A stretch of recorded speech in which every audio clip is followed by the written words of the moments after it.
Good morning. Welcome to Diane's Kitchen.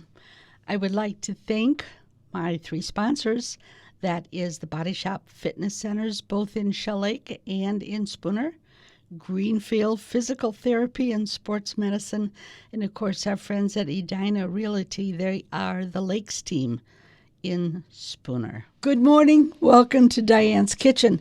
If you notice, I am in the kitchen, but the person I'm interviewing today is in a garden, and he should be. This is Kevin Schoessow from what is your official title, and for whom do you work? Oh, well, thank you, Diane. It's a pleasure to be on. Thank you. Again, my name is Kevin Schoessow. I know the last name is a little hard to pronounce. A little hard. It's even harder to spell. What nationality is that? Oh, that's German. Oh. Both my parents were of German heritage. Okay. But like you said, we are in our teaching and display garden here at the Spooner Agriculture Research Station just east of Spooner. And I work for University of Wisconsin-Madison's Division of Extension here for Burnett, Washburn, and Sawyer counties. And we are blessed to have the Spooner Ag Research Station as part of that in this area. So my office is located at the research station headquarters, and my official title is Agriculture Development Educator. Well, I think you're doing an awfully good job. Can you tell us, how old is this display garden? Well, again, I've had the unique fortune when I took this position in January of 1999, believe it or not. Wow. It's a few years ago. I kind of inherited a garden area. So it was just a plot like all of our other research plots and demonstration areas here at the station of some horticultural plants. And those plants were brought here by university staff, my predecessors. And the person that really got me started in all this was Dr. Bob Tomish, who was with UW-Madison as a horticulture specialist years ago. He's since retired, but this space is what I saw the vision of turning into an outdoor classroom. I think what a lot of people don't realize is the whole ag research, which we used to call the experimental farm, is acreage of experimental crops that you grow for various companies and corporations, and see how it does and analyze the result. So the display garden is kind of like a microcosm of what the Ag Research Station is all about, right? Yes, it is its own unique space. And it is what makes it so unique is that out of the 300 or so acres, like you said, it's a farm, a research station farm that we do various, like you said, research for not only the university, but on occasion we have other partners, either other universities or other private companies. But by and large, most of the research is run through the university system. But the garden is unique in the fact that it is open to the public.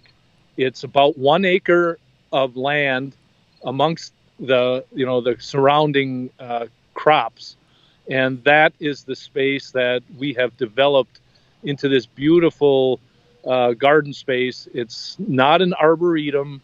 It's not meant to be picture perfect. Although, if you've ever been here, and I know you have, you will attest to the fact that we have some really nice plantings and plant displays, and it's just a wonderful place to come visit and look at any number of different plants that we have here. But it is by no means meant to be anything more than a teaching and display garden for the community. Right, and it's on Highway 70 east of Spooner and Orchard, is it Lane? Yes. Okay, Orchard Lane. You can go anytime you'd like. You can park anywhere on the lawn that you'd like. Do you have little books out again this year? There used to be a mailbox, and in it was... Yeah. Right. Well, several years ago, and this was a tough decision, but producing hard copy, what we called self-guided, garden books that had all of the descriptions of the different plant materials. Right. We had some maps and some other general information that we thought the garden visitor would enjoy. Unfortunately, we have since stopped producing that physical copy. And I know for some people, they really like to have that, physical copy in hand, especially when you're walking around the garden. So it was unfortunate that we had, excuse me, we had to stop that printing. But everything nowadays, as you know, we are putting online, and it's on our website under our display garden tab. So we have basically what we're calling a virtual garden booklet, and you can look at the plant materials from the year that we've got that book produced. So no, unfortunately, the mailbox doesn't contain those booklets, but we do have other miscellaneous information in our mailboxes. And again, that's just to help the garden visitor learn a little bit more about what they're looking at. Now, you have got flowers, you have got vegetables, you've got grapes, and it's in an experimental form. In other words, you've got one of this, one of this, one of this, one of this. And is your job then for the summer to kind of analyze this plant? It was it started out well, but it got root rot or it whatever. What is the goal of the display garden?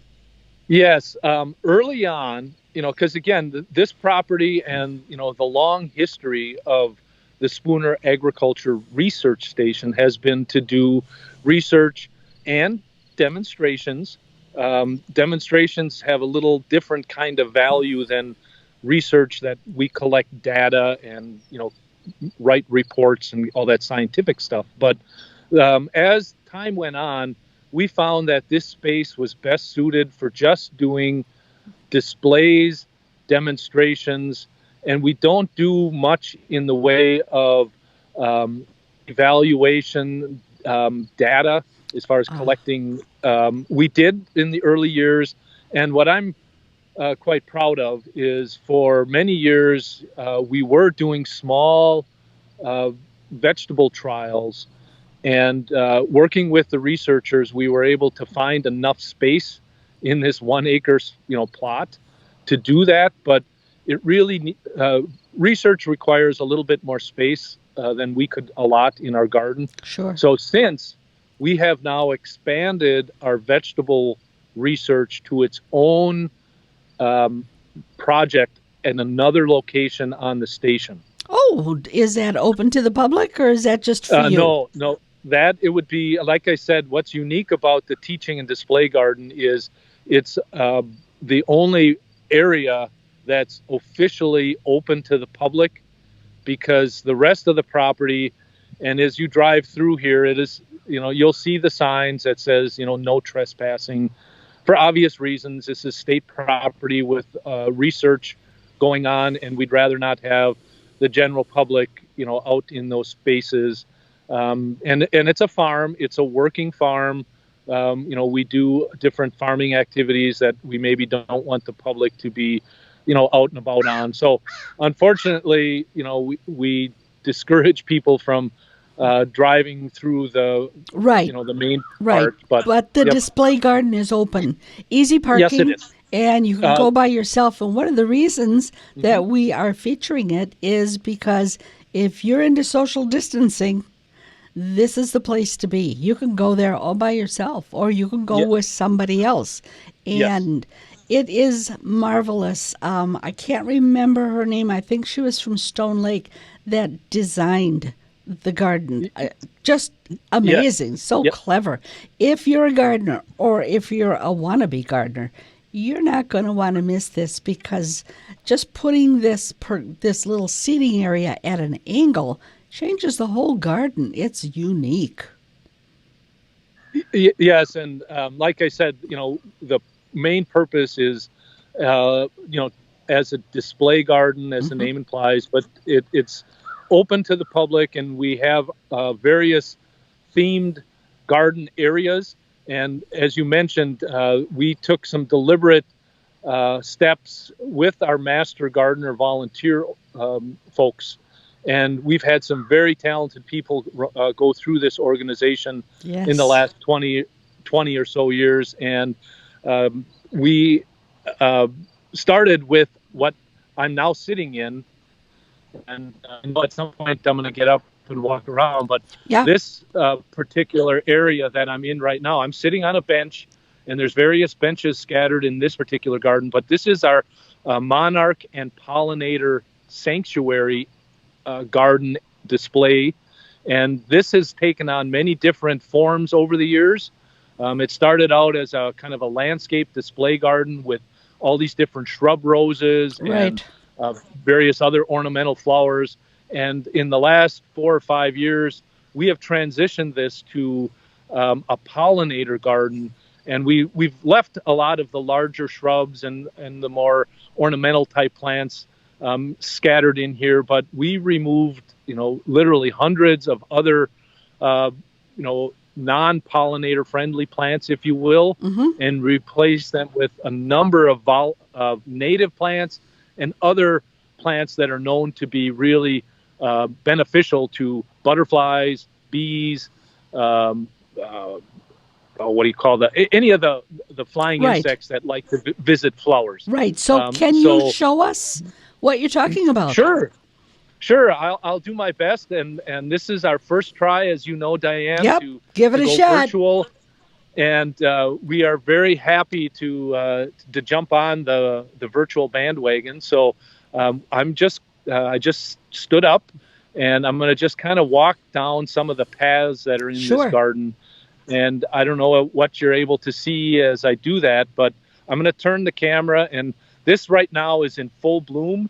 It's a limelight hydrangea. Beautiful. So you can see that, and it's a little early in the day, but if you come out here in another hour or two as it warms up, this will literally be buzzing with all kinds of different bees and wasps, and we got honeybees, we got bumblebees, and it's just amazing how that comes to life. And another plant that's out here right now that's attracting a lot of pollinators is our liatris, and it's a tall purple flower. And I'm going to walk over to one right now, and I'm going to just spin the camera around, and maybe that helps some. But this is the liatris. So see those big, tall purple blooms? Beautiful. And again, later in the day, that will be just covered. The bumblebees, I don't know if you can see this. There are some, just like us, they're probably a little slow to get going in the morning. Can you see them? No. Okay, well, maybe I'll take your word for it. All right. Well, they're sitting on there just kind of being pretty mellow. But this has, I can't remember the number of beds, but each bed is unique in the fact that it's designed a little bit differently. Mm-hmm. And you'll notice we have plant labels on our plants. Good. So this one here is called Strong Black-Eyed Susan. I hope you can see that, but trust me, we have signage so that when people are walking around, they have an idea what some of these plants look like. And we've gotten comments that says, oh, I didn't know that was a wild flower or a native plant attractive to pollinators because it looks kind of like a weed. Mm-hmm. Joe Pye weed, for instance. So it's a milkweed. Kevin, what would happen if someone came and just fell in love with these natural flowers? Where do you buy a natural or a native plant? Just like any nursery or online bookstore or plant center, greenhouse. Sure. I mean, we have lots of local greenhouses, of course, and we're always trying to promote local businesses. So there are some local businesses that do have native plants as part of their inventory. So in our virtual garden book, our hope is that there's enough information that you can get the plant description, and then with that information, and we encourage people to come out here, Yes. get that knowledge, look at the plants, take pictures of some of our plants. Oh, good and idea. then you can take that knowledge and your notes and then research, where you might find those. And I would start just by contacting some of our local greenhouses and see if they have some of these plants. Some of them might be specialized enough and there's not a big enough demand for them to have it in inventory. Right. But there are other greenhouses that specialize in some of these more unusual native plantings. So I don't think it would be too difficult to find any of these plants. So I don't know.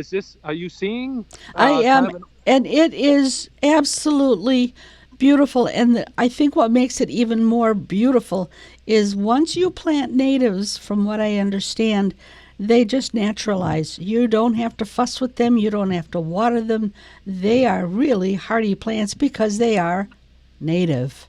You bet. Yes. And that's one of the things we try to encourage. And, people need to understand how native plants can be integrated into our landscapes. Yes. And in our gardens and in our flower beds. And it's just appreciating the fact that they have a different purpose and a different kind of beauty than we might see in some of our other ornamental plantings.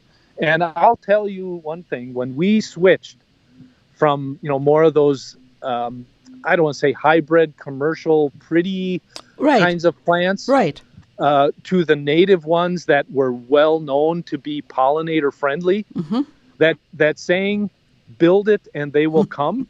Yes. That was so true in this space. Within that first year even, we noticed an increase in the amount of insect and butterfly activity. And since this is now filled in, it's just amazing. We've even got, birds coming out here and hummingbirds and any number of other, flying critters that just enjoy this space. So this would be our monarch and pollinator sanctuary. Again, it's for those individuals. Right. We are also, this space is also an official monarch way station. On their way to Mexico. Well, it's through the Monarch Joint Venture, which is an organization, a nonprofit that's trying to help educate and promote habitat and just knowledge about the monarch. And I think everybody knows or should know about the flight of the monarchs, right? And how their numbers have maybe declined. So we do have monarchs and monarch caterpillars on some of our milkweed plants that are in here. So that's another kind of feather in our cap, is that we're an official monarch way station, and that's also part of their promotion. So so is this 100% now the pollinator gardens, or do you still do rows of, say, new plants or experimental plants, flowers? Well, what we've learned, we've tried to make this more appealing in how we display plants. Yes. And we moved away from some of our more row, lateral kind of plantings. We still do some, but what we do is we'll integrate those individual plants into these landscape beds, and we can still do side-by-side comparisons. And believe me, we have pulled out more than one or two plants from even our monarch pollinator garden that just didn't do well in this location. Exactly. So that's part of the learning process, just like in your backyard. So as you can see, I'm slowly walking back from our pollinator garden. Can you see this? I can. Right? So I'm going to just kind of pan to the left now and give you a little bit more perspective. So there's that hydrangea that I was standing next to earlier. And now we've got our row of grapes. Exactly. Yep. And here too, we have found some of our grapes are less hardy at this location. So what we did this spring, and we do this on occasion, is, it's like, okay, time for some of these plants to go. Right. And let's replace them with some other varieties and something different. Mm-hmm. So that's what's going on here. You can see there's 3 plants that are with grow tubes on. So those were just planted this spring. And the ones in the background, this first row I'm showing you is our wine varieties. Mm-hmm. And there are cold hardy grapes that do well here. And some not as well as others. So that's what we're learning. And then the grapes that are behind that are our table grapes. And these are not as well known for making quality wine, but these are the ones that are even more hardy, in my opinion, and less prone to diseases than some of the wine grapes. So this is where I always encourage people to come and look at our plant materials. Yes. So they can see those differences. And I don't know if you can see some of the grapes that are on that. Oh, yeah. Oh, yeah. So this one is called Swelter. And we have another one called Swenson Red. And we got King of the North, Beta, Bluebell. These are all very, I would say, rock, grape varieties for northern Wisconsin. But like all plants, they need to be managed. Yes, they do. And do you still do the grape pruning class? Yes. Good. Yes. In fact, this is what we do, right? This is an outdoor classroom. So the very first hands-on workshops we will do in this garden would be our grape pruning workshop, usually in mid-April. Okay. All right. So now I'm just kind of walking through our next area, and you can see, and hopefully the wind doesn't cause too much distraction with noise, but there is our windmill. See that? Yeah, spinning and around? What does the windmill do? Well, if you recall in the background there, that's our water tank. Yes. I don't know if you can see that up on the stilts. Yes. That's just like a little municipal water system. So what we did is we installed this air pump. So on the top of that windmill is an air compressor. And that air compressor obviously is, run by the wind. Mm-hmm. And when that spins around at a high enough speed, it creates air pressure. And there's a buried line that goes from the base of the windmill to our well and the air pump. And that's what pumps water into the tank. So it's not just flowers and grapes and natives and showing how to lay out a display garden.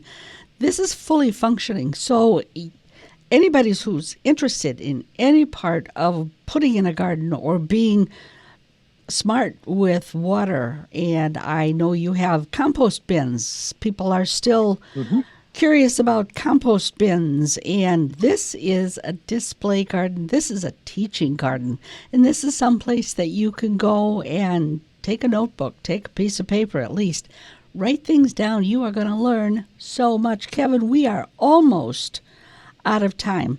So tell us, how do people find you on the web? How do people find out what's next? Because I believe you have a virtual Twilight tour coming up. Yes, we do. And I really, appreciate the opportunity to be on this morning to highlight that. But yes. As far as finding us, an internet search is all you really need to do on Spooner Agriculture Research Station.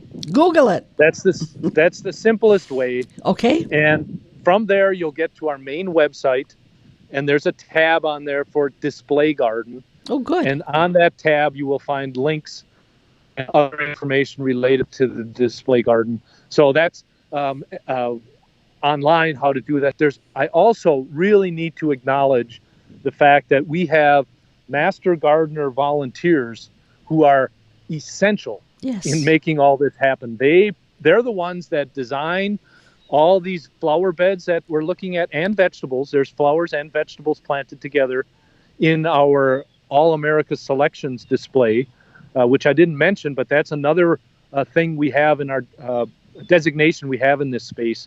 But the North Country Master Gardeners also have a website, and there's additional information on that website as well. There's a wonderful PowerPoint that we put together on the history of this space, and you'll find our blogs. Our Master Gardeners write blogs. So there's all kinds of additional information through the North Country Master Gardeners. But as you mentioned, the garden is physically located on Orchard Lane, east of Spooner, just off of Highway 70. So before you get to the Yellow River Bridge and Wayside, as you're traveling, towards 53 going east, Orchard Lane goes to the north. And you won't see it right away. No. But as soon as you drive down that road, it opens up into our main farm fields. And, the windmill is quite obvious. And you'll see all these beautiful flowers and different vegetables. So that's where we're located. The virtual Twilight Garden Tour, unfortunately, because of the pandemic and our inability to have large meetings, we are not having our big, I call it social shindig. We will get, in normal years, over 300 people come to that event. Yes. And we have displays and tastings and speakers and your typical, outdoor face-to-face kind of activity. So we're moving as much of that as we can online, and we're going to do, there's a playlist of all kinds of videos we've put together this season, highlighting individual beds, talking about some of the different areas. So those playlists will be released next week on our website. And then on Tuesday, August 25th at 5:30, we are going to do a live web-based webinar speaker symposium with our invited speakers that would have been here, of course, in person. So they're going to be our featured speakers to talk about hazelnut. We have a plant breeder from Madison who's going to talk about beets and the new beet that they have been working on, one that doesn't taste so earthy. Yeah. And that's a fascinating thing about working for the university. There's all kinds of interesting things you learn. Then our final speaker is going to be Dr. Julie Dawson, who's going to talk about our Seed to Kitchen. And that's that vegetable research project that has now moved to another location. So those are our three speakers. All of this will be archived, so you can view it later. And we really hope to attract a whole new audience to this area that we couldn't have done if it was left face to face. So make the most of what you got. I agree. Make the most of even the smallest spaces. You would be surprised at what you can grow and how well it would be. Kevin, thank you. This has been an experiment this morning on your part, and I really appreciate the work you've put into it because it's been a success. We've seen everything that you've seen, especially your fuzzy face, which I wasn't prepared for. But you want to look like the old man of the hills, you go right ahead. Well, my handle in the summer months, because all of this produce from the Seed to Kitchen and the Teaching and Display Garden, we get this question a lot. What do we do with it? It's on there for display, but we have volunteers that harvest the food. Yes. And it all goes to local organizations, food shelves, senior centers, tribal entities. So last year we donated between the Seed to Kitchen, which is like 2 acres of vegetables, but between the Seed to Kitchen and the Teaching and Display Garden, over 20,000 pounds of produce were donated across Burnett, Washburn, Sawyer counties, and even into Barron and Southern Bayfield. So wow. That's another question that we get is what do we do with all this produce? And believe you me, we do everything possible to make sure it gets into the mouths of those that need it. Excellent. And you know the thing with vegetables, you just don't pick it all in one day. This is a continuing thing. I've got to let you go, but if people go to even Google Spooner Agricultural Research Station, they can find you. They can click on the various tabs. They can see what's going on. They can see the archived things and nothing else if you're local. This is a great place to visit. I mean, you are going to learn so much. So, Kevin, thank you. You have been a delight, and I hope we've enthused some people to come and see what you're doing. Well, I sure hope so too. As you know, this has been my passion for over 20 years, and 22 years, in fact, will be our 22nd Twilight Garden Tour, and I'm just so pleased with all the efforts that our volunteers and the station staff have put into this. So, yes, it is a gem. Stop on out. Just pull off of Orchard Lane and park, usually by the trees. In the shade, and walk on in. Social distance, of course, and if we have volunteers here, we'll do our best to answer questions if you have them. And if not, it's pretty much self-explanatory, plus there's a website. So thanks, Kevin. And thank you so much. You are very welcome. And I would encourage you to come back next week because we have Brian Cole, always an interesting person. And until next week, remember, don't just sit around. Keep it cooking.